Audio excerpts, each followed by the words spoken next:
네, 자 오늘은 179쪽에 카드 관련 거래 여기서부터 오늘 수업을 할 차례가 되겠습니다.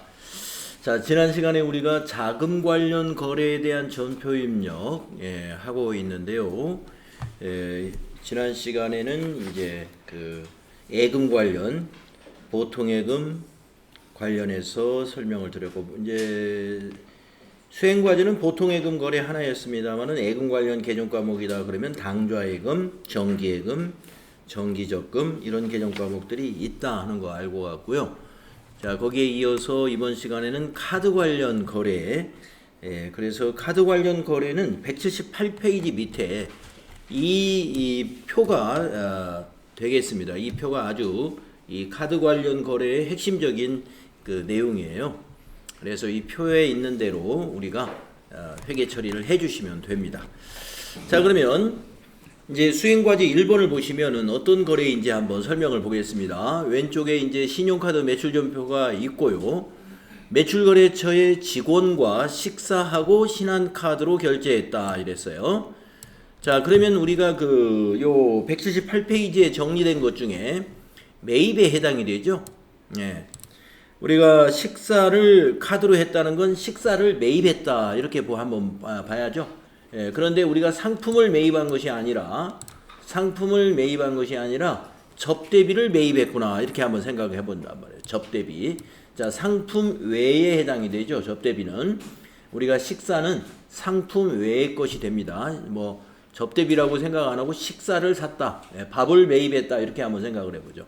매입이라는 표현이 좀 안 맞죠. 우리가 이제 재고자산 같은 경우는 매입했다 하면은 잘 어울리지만 상품 외에 뭐 비품이다 그러면 구입했다 그러고 비품을 취득했다, 구입했다 이런 표현을 하고 재고자산 같은 경우는 매입 매출 이런 표현을 해요.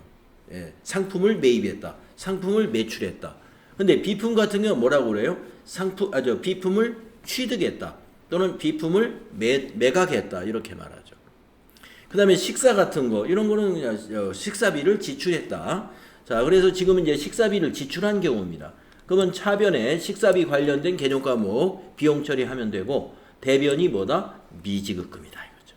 이때 미지급금의 거래처는 카드사가 된다. 자, 이 정리를 우리가 하실 수 있으면 되겠습니다. 그래서 이 밑에 분계를 한번 써보도록 하겠습니다.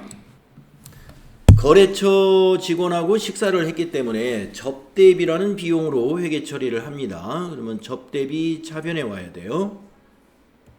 대변에 미지급금입니다.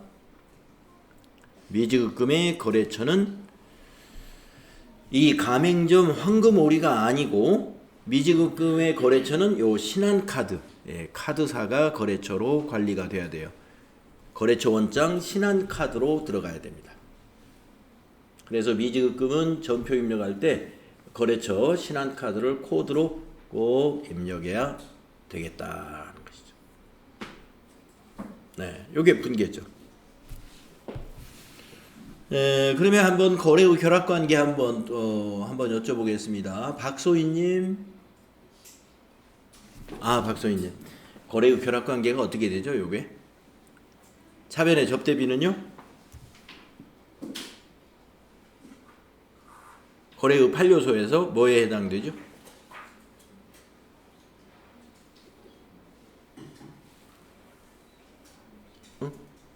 접대비는 개정 과목이 자산, 부채, 자본, 수익, 비용 이 5가지 구성 중에 뭐에 해당이 됩니까? 접대비는 비용이죠. 그러면 비용이 차변에 왔으니까 뭐죠? 비용? 그렇죠. 발생. 비용 발생의 차변 요소이죠. 그래서 차변에 있는 거예요. 잘 됐죠? 자, 대변의 미지급금은 어떤 대변 요소 중에 뭐에 해당이 되죠? 미지급금은 뭐죠? 자산, 부채, 자본 중에 뭐에 해당이 됩니까? 그렇죠. 부채. 부채에 해당이 됩니다. 자, 부채가 대변이다. 그러면 부채 뭐죠? 증가죠. 증가. 부채 증가.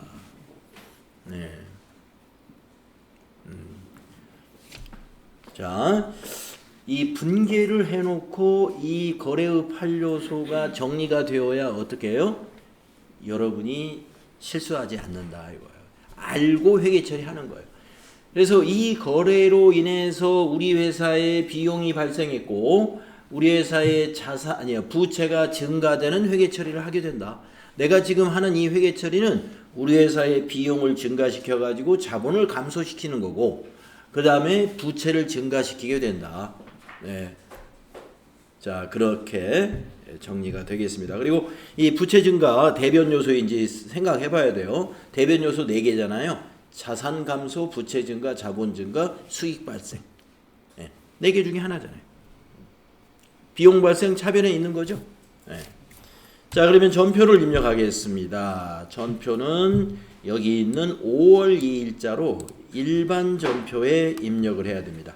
네, 그럼 한번 또 질문을 한번 해보겠습니다. 왜 여기에 부가가치세 3만 원이 있는데도 불구하고 일반 전표에 입력하는지 박은경님한테 한번 물어보겠습니다. 왜 그럴까요? 박은경님. 부가가치세 3만 원이 있는데 예. 왜 이건 일반 전표에 넣죠? 이유가 있죠?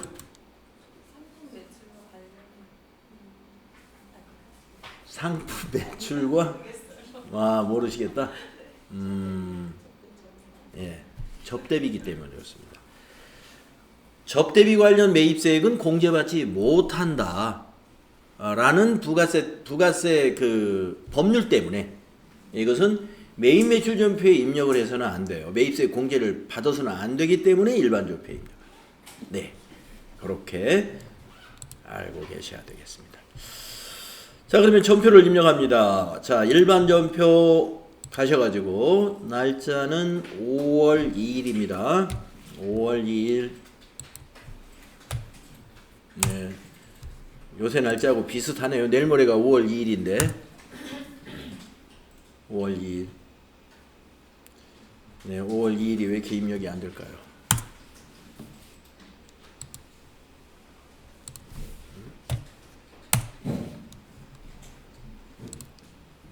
이상합니다.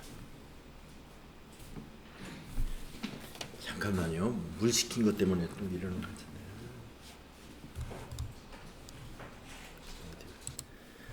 자, 그러면은 5월 2일로 입력을 해볼까요?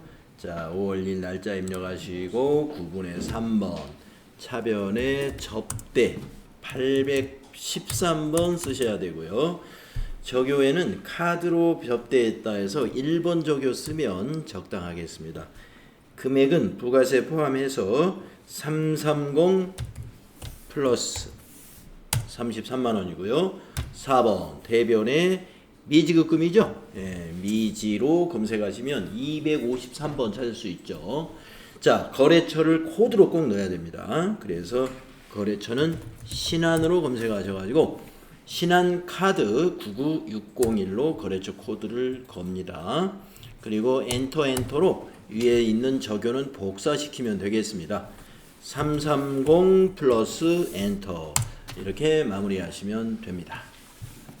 자, 그래서 카드로 이와 같은 비용을 지출했다. 그러면 대변에 미지급금이 된다는 거죠. 네, 미지급금. 그래서 미지급금을 처리할 때 거래처는 카드사로 코드란에 꼭 넣어야 거래처별 원장이 제대로 만들어진다. 이렇게 볼 수 있겠습니다. 이 거래로 인해서 우리 회사의 비용이 증가하고 부채가 증가하는 비용 발생, 부채 증가. 이것으로 인해서 우리 회사의 자본은 33만 원만큼 감소하게 됩니다. 안 넣어도 되니까요. 예. 뭐 차변에 접대비 거래처를 만약에 넣는다면은 황금오리로 넣거나 아니면 이 매출 거래처가 뭐 설봉전자라면은 뭐 설봉전자 이렇게 넣어주거나 할 수는 있는데 비용은 우리가 거래처별로 관리를 거래처 원장을 안 만듭니다. 비용에 대해서는. 하지만 채무는 거래처별로 관리를 안 할 수가 없는 거예요. 채무, 갚아야 될 의무니까 이 의무를 누구에게 갚아야 되느냐, 누구에게 이행해야 되느냐, 이걸 알아야 업무가 가능하죠. 그러니까 채무는 반드시 거래처 원장이 있어야 되는 거예요.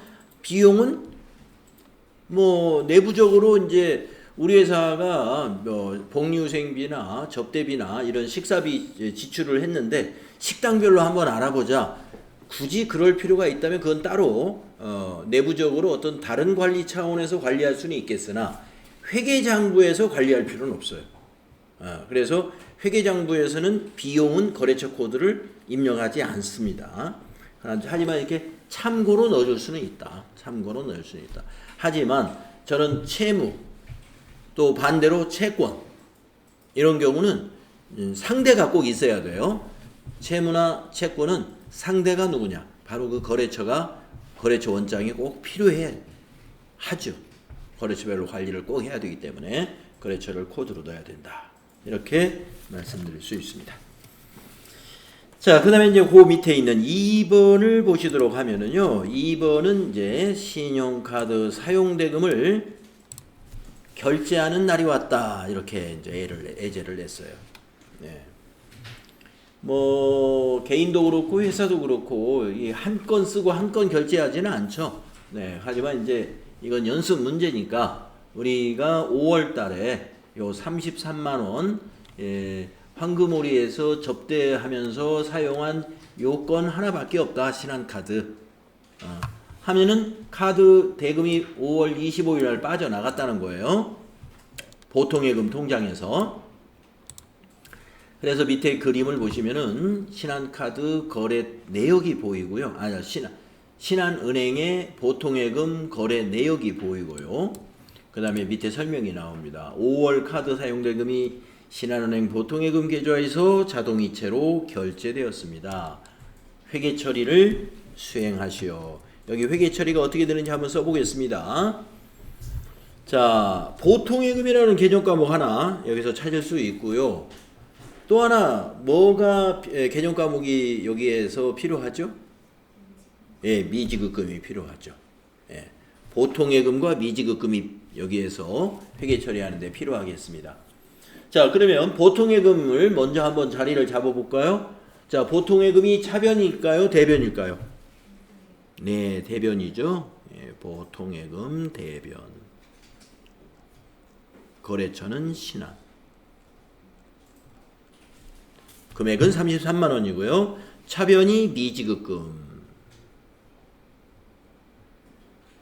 미지급금 거래처도 신한카드. 여기는 보통예금은 신한은행이고 미지급금의 거래처는 신한카드 되겠습니다. 금액은 똑같이 33만원이죠.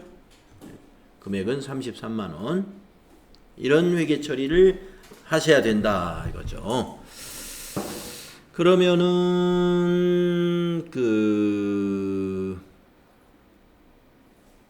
아까 제가 박소희님한테 물어봤나요?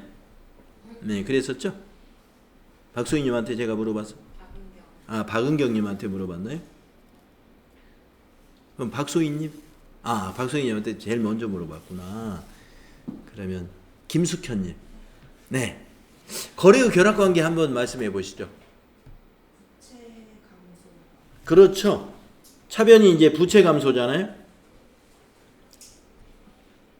대변은요? 그렇습니다. 자산 감소.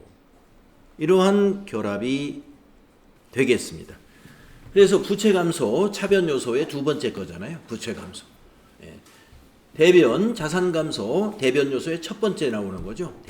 대변의 자산 감소. 이러한 결합이 가능하다 이거예요. 이러한 결합이 가능하다. 모든 회계에는 차변 요소와 대변 요소의 결합으로만이 성립할 수 있다. 예.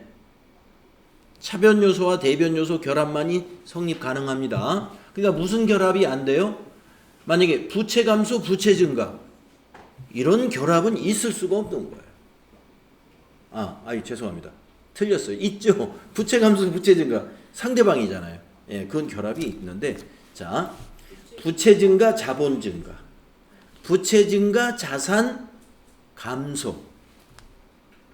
그건 뭐예요?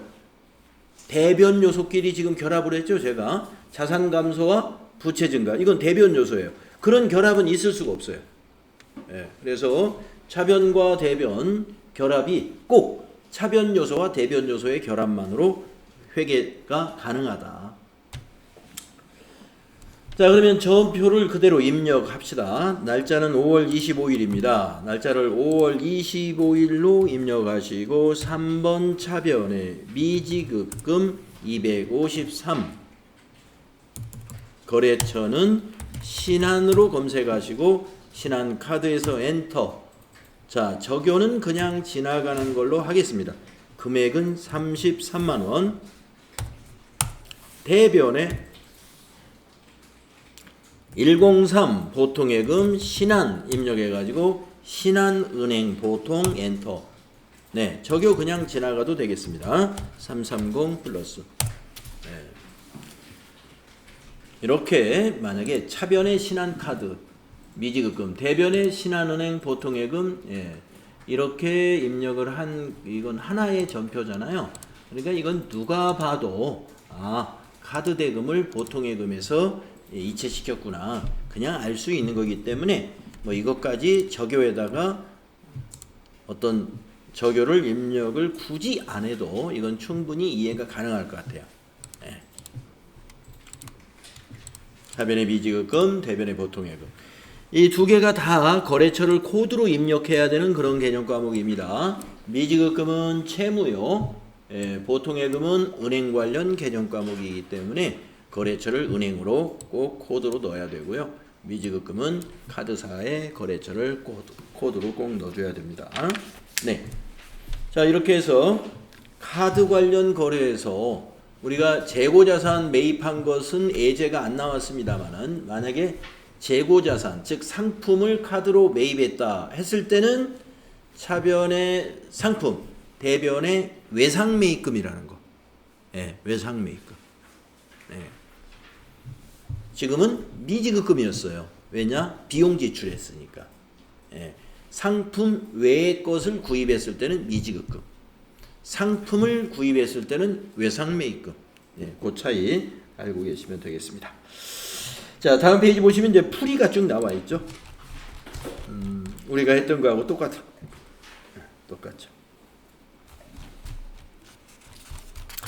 예, 다음은 제 4절로 넘어가서요.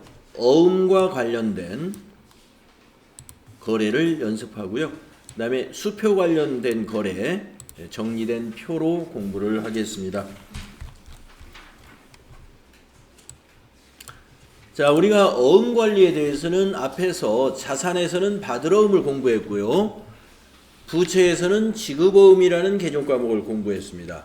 네, 그것을 이제 실습해보는 그런 시간이 되겠어요. 이론 공부할 때 우리가 뭐 실습은 안 해봤지만은 받으러음 관련 회계 처리, 그 다음에 부채에서 지급어음 관련 회계 처리, 이거 공부한 적이 있죠. 그래서 오늘 이 시간에 이제 그것을 실습으로 실력을 다져보도록 하겠습니다. 자, 약속어음에 대한 설명이 나오죠. 약속어음이란 발행인이 소지인에게 일정한 기일에 일정한 금액을 지급할 것을 약속하는 증권을 말한다.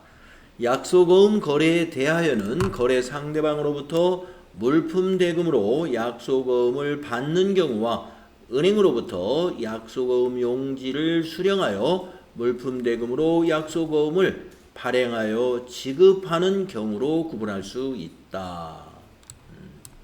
네, 그래서 우리가 물품 대금으로 받았다 그러면 받으러음이요.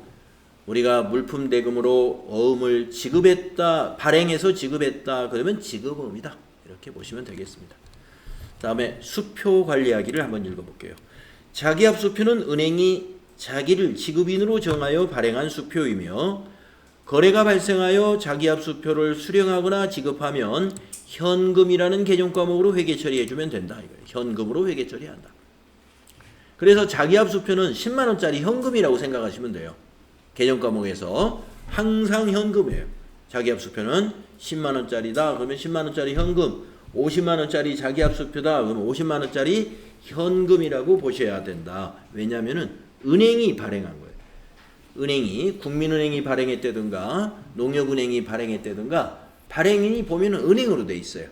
네, 은행이 발행해 놓고 돈이 없다. 그럴 리가 거의 없죠. 네, 우리가 무슨 비상사태가 아니고서는 그럴 리는 없을 거예요. 그래서 이거는 현금입니다. 현금. 근데 당좌수표는 달라요. 당좌수표는 현금 거래의 번거로움을 막기 위해 거래대금을 수표로 발행하는 것으로 은행과 당좌 거래의 약정을 맺고 당좌수표 용지를 수령하여 필요한 경우에 발행하면 됩니다. 네, 당좌수표는 이제 자기합수표하고 어떻게 차이가 나느냐면요. 자기합수표는 받을 때도 현금, 우리가 가지고 있던 걸 지급해도 현금이에요. 그런데 당좌수표는 타인이 발행한 것은 현금이에요.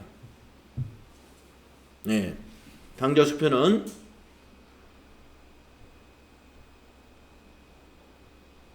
타인 발행한 것은 개정 과목이 현금. 네. 타인 발행한 것은 개정 과목 현금이에요. 자기합수표하고 똑같이 생각하시면 돼요. 그런데 당좌수표는 본인, 우리 회사가 발행한 것도 있어요. 우리 회사가. 그러니까 자사 발행한 거. 네. 우리 회사가 발행한 거, 즉 자사 발행. 이건 현금이 아니고 당좌 예금입니다. 개정 과목을 예금 개정 과목으로 처리해요. 당좌 예금입니다. 왜 그러냐 하면은요. 우리 회사가 당좌 수표, 회사 수표를 발행하잖아요. 그러면은 당좌 예금하고 연결이 되어 있어 가지고 상대방 거래처가 우리 회사 수표를 은행에다 제시하면 우리 회사에서 거래하는 당좌 예금 계좌에서 인출이 일어나요. 그래서 당좌 예금으로 회계 처리합니다. 그러니까 우리가 수표를 발행했다. 그러면 대변의 당좌 예금 이렇게 되죠. 예. 그래서 수표를 발행한 날 예금에서 인출이 안 일어날 수는 있지만 언젠가는 일어나요. 언젠가는. 그 수표가 만약에 은행으로 가지 않고 우리 회사에 다시 돌아왔을 때 그때는 차변의 당좌예금. 네, 그래서 당좌수표는 이와 같이 자사가 발행했을 때는 개정 과목이 당좌예금이요. 타사가 발행한 타인 발행 당좌수표는 언제나 자기합수표하고 같이 현금으로 회계 처리한다. 이렇게 정리하실 수 있습니다. 자, 다음 페이지 보시면 어음 관련 회계 처리 표가 하나 있죠. 그래서 요게 이제 이 표가 우리가 그 바드럼 공부할 때 그 이론 페이지에 있었던 그 표예요. 그래서 간단하게 보시면은 자, 보관이라는 건 뭐냐? 어음을 받았을 때, 거래처로부터 받았을 때 차변의 바드러움이에요. 차변의 바드러움. 네.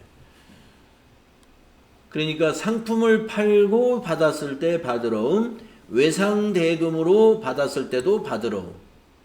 예, 바드러움이 됩니다. 자, 그 다음에 결제라는 건 뭐예요? 만기가 되어서 이제 우리가 돈을 받게 되었다는 거예요. 그럼 만기가 되었을 때는 어음을 은행에 제시해야죠. 그러니까 대변의 바드러움이죠. 부도가 났을 때도 대변의 바드러움. 배서 양도할 때도 대변의 바드러움. 배서 양도는 우리가 외상대금을 지급할 때 배서 양도할 수 있고요. 상품을 구입할 때도 배서 양도할 수 있습니다. 그래서 대변의 바드러움이 이렇게 두 가지 경우에 있을 수 있고요. 할인, 할인할 때도 대변의 바드러움입니다.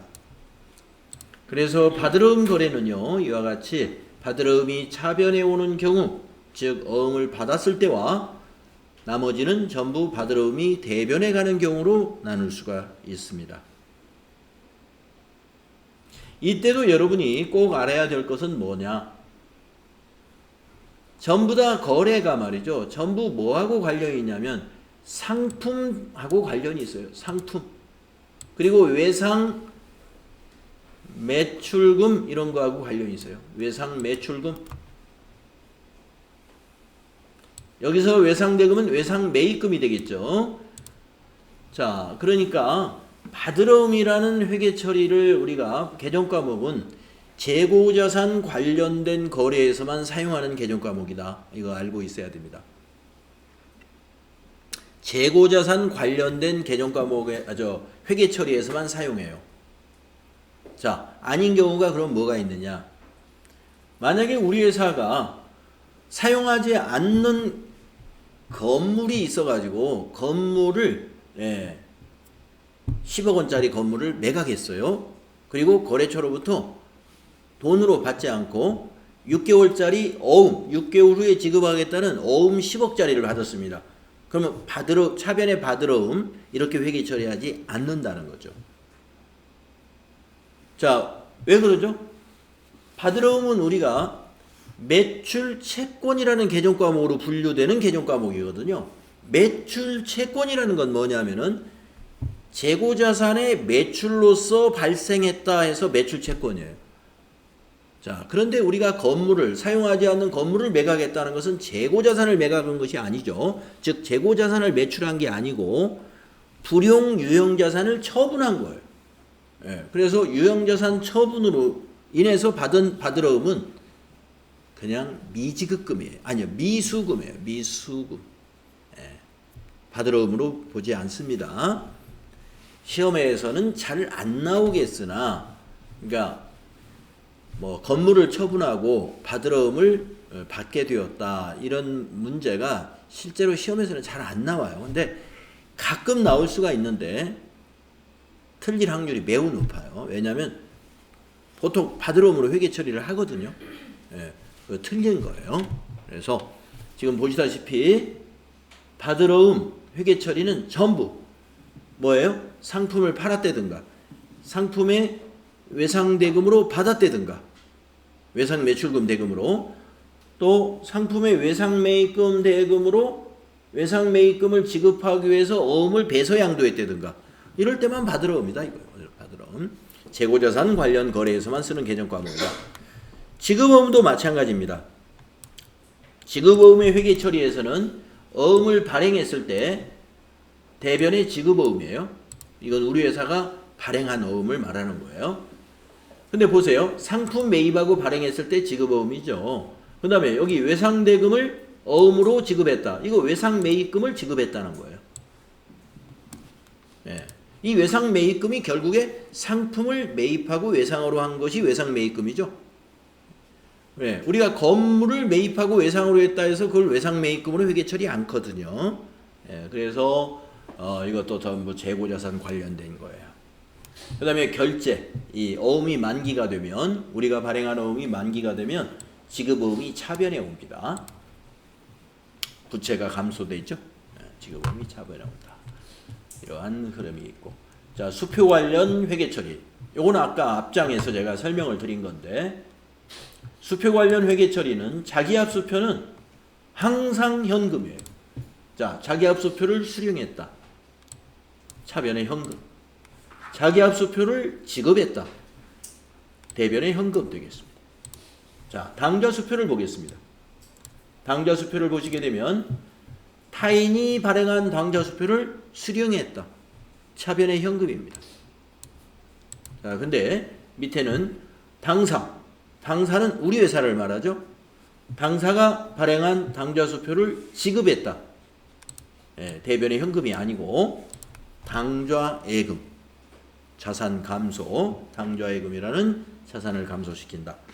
요거 아까 말씀드린 그 내용이 되겠습니다. 자, 그래서 이 182페이지에 있는 이 표 3개가 어음과 수표 관련한 회계 처리의 전부라고 보시면 되겠습니다. 자, 그러면 다음 페이지로 넘어가서 어음 관련 연습 문제 한번 해보도록 하겠습니다. 자, 어음 관련 장부를 조회해보는 요 메뉴가 이렇게 받으러옴 현황, 지급어음 현황, 어음 직계표 이런 메뉴들이 있는데 잠시 후에 우리가 연습을 해볼 거고요. 그리고 일일 자금 명세서, 다른 말로 격리일보라고 하는 장부가 있는데요. 이 격리일보도 우리가 이제 잠시 후에 수행과제에서 해보고 그걸 보면서 설명을 하도록 하겠습니다. 자, 수행과제 1번 첫 번째 문제는 전자어음 수령이라고 했습니다. 자, 어음에서요, 여기 어음의 타이틀이 전자어음이라고 되어 있으면 전자우편처럼 어음을 전자로 발급한 것이다, 이렇게 보시면 되고, 어음의 위에 상단의 타이틀이 약속어음이라고 인쇄가 되어 있으면 아날로그 방식의 종이로 된 어음이다, 이렇게 보시면 돼요. 네. 그리고 전자어음과 약속어음은 이 어음을 식별하는 데 쓰이는 어음 번호의 구성이 다릅니다. 전자어음은 보시다시피 모두 숫자로 되어 있고요. 그 숫자가 모두 20자리로 구성되어 있는데 앞에 3자리는 은행 코드, 가운데 8자리는 날짜, 그리고 마지막 9자리가 일련 번호라는 구성을 하고 있어요. 예, 전부 숫자로 되어 있습니다. 전자어음은. 그래서 여러분이 어음을 이제 기록할 때 전자어음인데 그것을 약속어음이라고 해놓고 어음 번호를 이렇게 타자하게 되면은 자릿수가 안 맞아가지고 그 다음으로 진행이 안 돼요. 그러니까 여러분이 만약에 시험 보실 때 어음을 입력하는 추가 작업을 해야 되는데 어음 번호를 입력하는데 엔터 치는데 다음으로 안 넘어간다. 이것은 뭐예요? 전자어음인데 내가 어음을 앞에다가 약속어음이라고 하고 입력하고 있거나, 반대의 경우도 있죠. 약속어음인데 전자어음이라고 잘못 선택을 하고 입력하거나, 둘 중에 하나일 거예요. 자, 그리고 어음 내용을 보시면은 우리가 이런 내용으로 되어 있습니다. 첫째, 누구 귀하가 있죠. 누구 귀하. 이것은 어음을 수취한 자예요. 그러면 지금 우리 회사가 지금 3일 패션이거든요.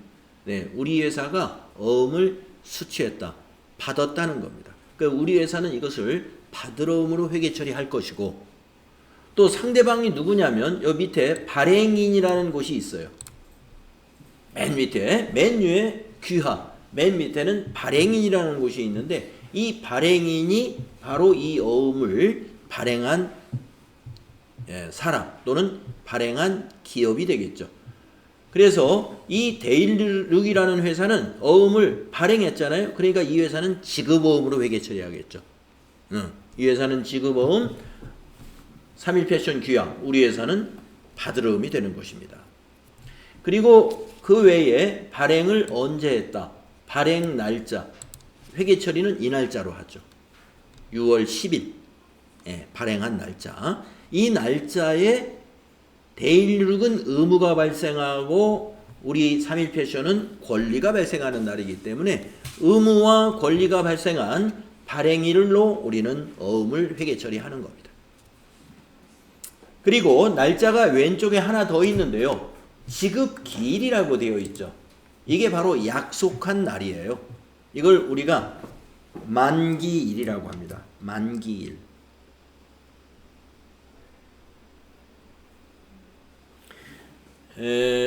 받으러음을 이제 입력할 때 만기일 항목에다가 이 지급기일을 입력하시게 되겠습니다. 그 다음에 그 만기일 밑에 보시면 지급은행과 지점이 나와 있어요. 지점을 지급 장소라 하고 지급지는 국민은행인데요. 이 국민은행 중구 지점은 이 데일리룩이라는 거래처 회사의 거래은행이 되겠습니다. 데일리룩이 거래하고 있는 국민은행 중구 지점에서 25년 1월 10일 날 요 350만 원을 지급해 주겠다. 은행이 약속한 건 아니에요. 누가 약속했냐면 데일리룩이 약속한 거예요. 여기에 금 350만 원 정. 위 금액을 귀하 또는 귀하의 지시인에게 지급하겠습니다. 이렇게 약속하는 거죠. 왜 귀하에게 지급하겠다고 안 하고 귀하 또는 귀하의 지시인에게 지급하겠다. 알겠습니다. 귀하게 지급하겠다고 하고 또에 대해 외배상 예. 귀하 또는 귀하의 지시인에게 지급하겠다고 한 이유는요. 앞에 그 정리된 페이지에 보면은 배서 양도라고 하는 게 있죠. 어음은 양도할 수가 있습니다. 권리를 양도할 수 있어요. 배서 양도. 그 배서라는 것은 어음의 뒷면을 의미합니다. 뒤에다가 서명해 가지고 타인에게 양도하는 거예요. 누가 양도할 수 있냐면 권리를 가지고 있는 우리 회사 3일패션이 이 어음을 받아가지고 다음 달에 우리 3일패션의 외상매입금을 갚기 위해서 설봉전자라는 회사에다가 이것을 양도할 수 있다. 그런 얘기입니다. 그러면 뒤에다가 설봉전자 이렇게 배선안에다 써줘요.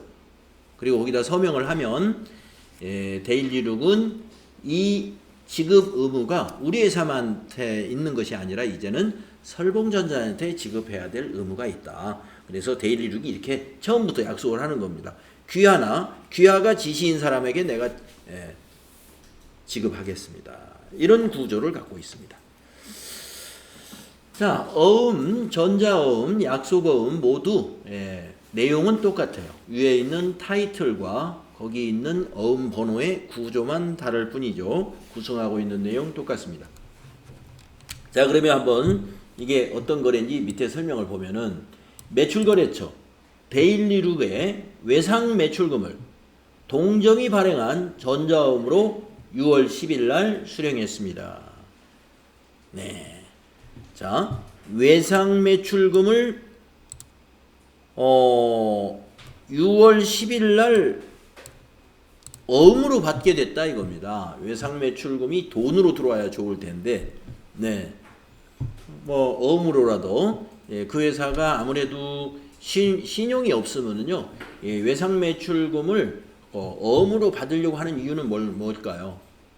네, 좀 더 확실하게 해두는 거예요. 네. 뭐 우리가 원래 이렇게 지속적으로 거래를 하게 되면은 미리 상호간에 매입 매출처 거래 간에 어떤 약관 같은 거 서로 작성하거든요. 거래 약관. 그리고 일부 회사들은 그 약관을 작성하면서 채무자가 채권자에게 담보를 제공하기도 해요. 그래야 마음 놓고 외상을 줍니다. 예. 자, 우리가 만약에 5천만 원까지 3개월 외상을 줄 수 있는 거래를 내가 어느 회사하고 텄다 이거예요.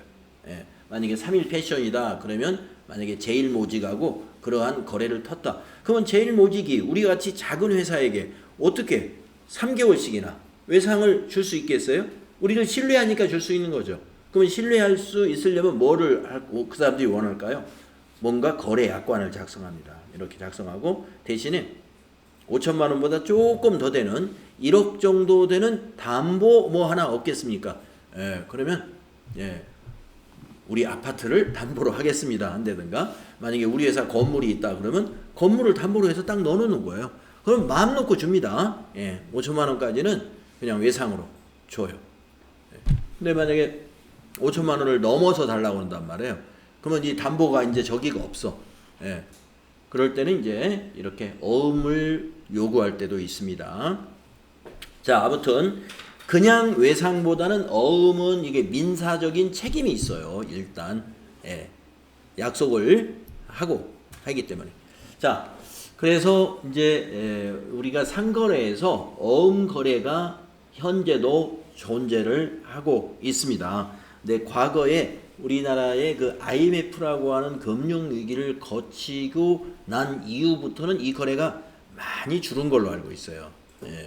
과거에는 아주 이 어음 거래가 이 기업만이 아니고 막 개인 간에도, 개인 사업자들도 큰 기업이 아닌데도 어음 발행을 많이 했었거든요.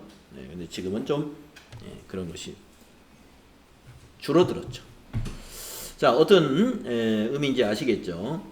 자, 그래서 외상 매출금을 어음으로 회수했어요. 그러면 계정 과목이 두 개가 나와요. 외상 매출금과 어음을 수령했으므로 어음을 받으면 받으러음으로 기록한다고 그랬잖아요. 받으러음. 자, 그러면 이제 차변 대변을 이제 잘 자리를 잡아야 되는데, 자, 이제 외상 매출금을 먼저 한번 자리를 잡아 보세요. 자, 여러분, 외상 매출금이 뭐예요? 자산이죠. 예. 자, 이 자산은 오늘 증가시켜야 될까요? 감소시켜야 될까요? 증가. 그러면 외상 매출금 차변일까요? 그러면 감소죠.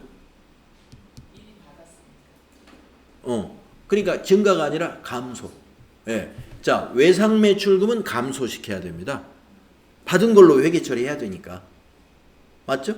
그러니까 대변에 가야죠. 외상 매출금 감소. 대변에 가는 거죠. 이거 채권이니까 거래처를 꼭 기록해야 돼요. 코드로. 그래서 대일 거래처 넣으시고요. 차변의 받으러움이 되는 거예요. 차변의 받으러움이에요. 이것도 채권이니까 거래처를 꼭 넣어야 돼요. 받으러움도 거래처가 똑같아요. 대일. 금액은 350만 원. 그래서 받으러움이라는 자산 매출 채권은 증가시키고 외상 매출금이라는 매출 채권 자산 이것은 감소시켜야 됩니다. 요 차대변이 바뀌면 절대로 안 돼요. 차대변이 바뀌면 안 됩니다. 또 아까 어음 관련 거래에서 어음을 보관할 때 받으러움 차변이었잖아요. 어음을 보관할 때. 자, 보관이 뭐예요? 받았으니까 보관이죠. 이걸 어음의 보관이라고 그래요. 그래서 수행 2번에 전표를 입력한 다음에 어음에 대한 자금 관리를 해라. 이 말은 뭐냐면은 어음을 이제 새로 받았으니까 잘 기록해서 보관해라 이런 얘기입니다. 보관에 관한 추가 작업을 해줘야 돼요. 그래서 여기까지 한번 해보고 쉬는 시간 가질게요. 자, 회계 처리하겠습니다. 자, 6월 10일로 해야죠. 자, 일반 전표 날짜를 6월 10일 입력하시고 뭐 대변부터 하셔도 좋아요. 대변 4번에 외상매출금 108번이죠. 거래처를 꼭 넣어야 돼요. 코드에다가 대일 엔터 1002번이죠. 네, 적요는 뭐 안 넣어도 됩니다만 우리 한번 넣어 보겠습니다. 5번 적요가 맞네요. 외상대금 받으러움 회수. 자, 대변의 금액은 350만 원이죠. 3500 플러스. 자, 엔터 하시고 차변. 네. 차변에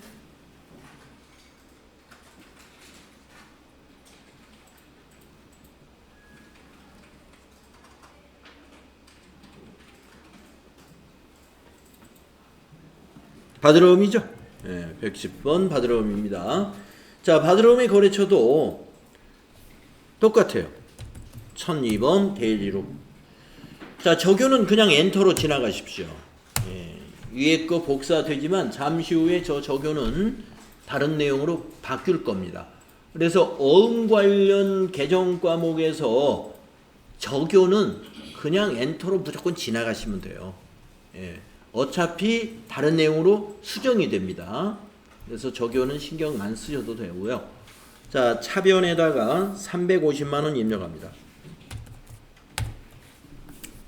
그리고 엔터 치면은 거래 차대변의 차액은 없어지고 밑에 차변의 받으러움 대변의 외상 매출금 자산 증가 자산 감소 잘 됐고요.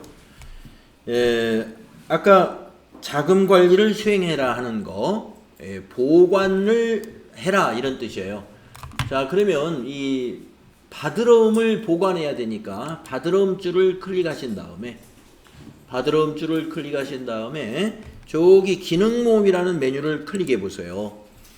우리가 기능 모음에 들어가서 추가 작업을 앞에서 했던 게 하나 있었는데, 차량 유지비, 이 차량과 관련 비용을 차량별로 기록하기 위해서 우리가 업무용 승용차 추가 작업을 할 때 여기 들어와서 자금 관리했어요. 이번에도 어음에 대한 추가 작업을 할 때도 똑같은 메뉴를 씁니다. 기능 모음에 들어와서 자금 관리. 단축키로는 F3이에요. 그러니까 여기 들어오지 않고도 그냥 F3 눌러서 수행해도 됩니다. 자, F3 누르거나 기능 모음에 가서 자금 관리 누르면 아래에 이렇게 바뀌어야 돼요. 예. 분계 내용이 위로 쓱 올라오고 그 밑에 바드럼 관리라는 새 창이 추가됩니다. 네, 여기에 어음 상태 1번이 자동으로 들어가 있어요. 왜냐하면 우리가 바드럼을 차변에 넣기 때문에 차변에 넣는 경우는 보관 아니면 회수예요. 보관 아니면 회수. 예, 그러니까 회수보다는 보관일 확률이 더 높기 때문에 확률 높은 거를 딱 넣어주는 거예요. 예. 그래서 보관 맞습니다. 자, 엔터 치거나 마우스로 그 다음 항목을 클릭하면 어음의 종류로 가는 거예요. 아까 말씀드린 대로 어음의 종류가 약속어음이 아니라 전자어음이면 여기 밑에 어음의 종류 메시지 보이잖아요. 예, 전자는 여기를 6번으로 고쳐줘야 돼요. 예, 그래서 6 해줍니다. 예, 전자어음. 그래야 어음 번호를 제대로 입력받을 수가 있어요. 자, 네. 그런 다음에 이제 어음 번호를 입력합니다. 004. 네. 004. 그 다음에 띄우고, 아니, 띄우는 거 아니에요. 이제 우리가 입력할 때 이걸, 그런 것을 의미하면서 입력해야 헷갈리지가 않아요. 예, 연도 2024. 그 다음에 날짜 0610. 예, 0610까지가 이제 월일이죠. 그 다음에 뒤에는 1, 2, 3, 4, 5, 6, 7, 8, 9. 1, 2, 3, 4, 5, 6, 7, 8, 9. 예, 여러분들 입력을 좀 쉽게 하시라고 대개 1년 번호는 1, 2, 3, 4, 5, 6, 7, 8, 9를 예제로 많이 냅니다. 시험에서도 그렇게 내는 편이에요. 엔터. 예, 다음으로 잘 넘어가죠. 자, 수취, 자수. 자수는 여기 있는 거래처가 발행했다 하는 게 자수예요. 바드러움의 거래처 발행. 그래서 여기 자수로 놔둬야 여기 발행인이 데일리로 그대로 남아있게 되고요. 타수하게 되면은 데일리로 거래처가 발행한 것이 아니라 타인이 발행한 것이다 라는 의미입니다. 네, 시험에서는 다 자수로 나오니까요. 자수에서 엔터 하시면 다음 항목은 발행일로 가죠. 어음의 발행일을 입력하는 곳입니다. 우리가 회계 처리를 발행일로 회계 처리하기 때문에 그것이 그대로 복사되어 있어요. 그래서 이건 그대로 도도되죠. 엔터 쳐서 만기일로 이제 넘어가 보면요. 만기일은 아까 말씀드린 대로 어음의 지급기일이다 이거예요. 지급기일을 여기다 입력하세요. 2025 0110 이렇게 지급기일을 입력합니다. 자, 그 다음에 지급은행을 입력하겠습니다. 지급은행은 국민은행이 되겠습니다. 지급은행은 여기다 국민하고 엔터 치면 안 되죠. 더블 클릭하거나 F2를 누른 다음에 여기서 국민은행을 검색하거나 이렇게 두 개밖에 없으니까 그냥 국민은행 클릭하고 확인해도 돼요. 지급은행 더블 클릭으로 찾으세요. 거래처가 아니기 때문에 이렇게 찾는 겁니다. 자, 엔터하고 지점에다가는 타이핑을 하는 거예요. 중구지점. 지점은 등록되어 있지 않으니까 검색이 안 되고요. 타이핑 하시면 됩니다. 네, 여기까지 입력할 항목이 굉장히 많았죠. 엔터 치면 입력이 끝납니다. 어음 상태 입력했죠. 어음 종류 입력했죠. 어음 번호 입력했죠. 그 다음에 수치 구분 입력했죠. 발행일 입력했죠. 만기일 입력했죠. 지급 운행, 지적, 예, 상당히 많은 항목들을 우리가 기록해 두었습니다. 이 내용이 바드러움 현황에 반영이 됩니다. 바드러움 현황에. 그리고 여기 지금 적요란이 지금 우리가 여기에 입력했던 번호를 가지고 약식으로 적요가 바뀌어져 있어요. 그래서 밑에 자금 관리를 하는 것은 바드러움 현황이라는 장부를 기록하기 위해서 우리가 추가 작업을 하는 것이다. 바드러움 현황. 예. 이렇게 어음 관련 거래는 회계 처리하고 나서 밑에 추가 작업을 또 해야 한다. 예, 그래서 시간이 좀 많이 걸립니다. 예. 자, 외상 매출금 대금을 어음으로 수령했을 때 이렇게 회계 처리하시면 돼요. 자금 관리 이렇게 하시면 됩니다. 자, 그러면 좀 쉬었다가 다음 시간에 이어서 어음 관련 거래 계속 연습하겠습니다.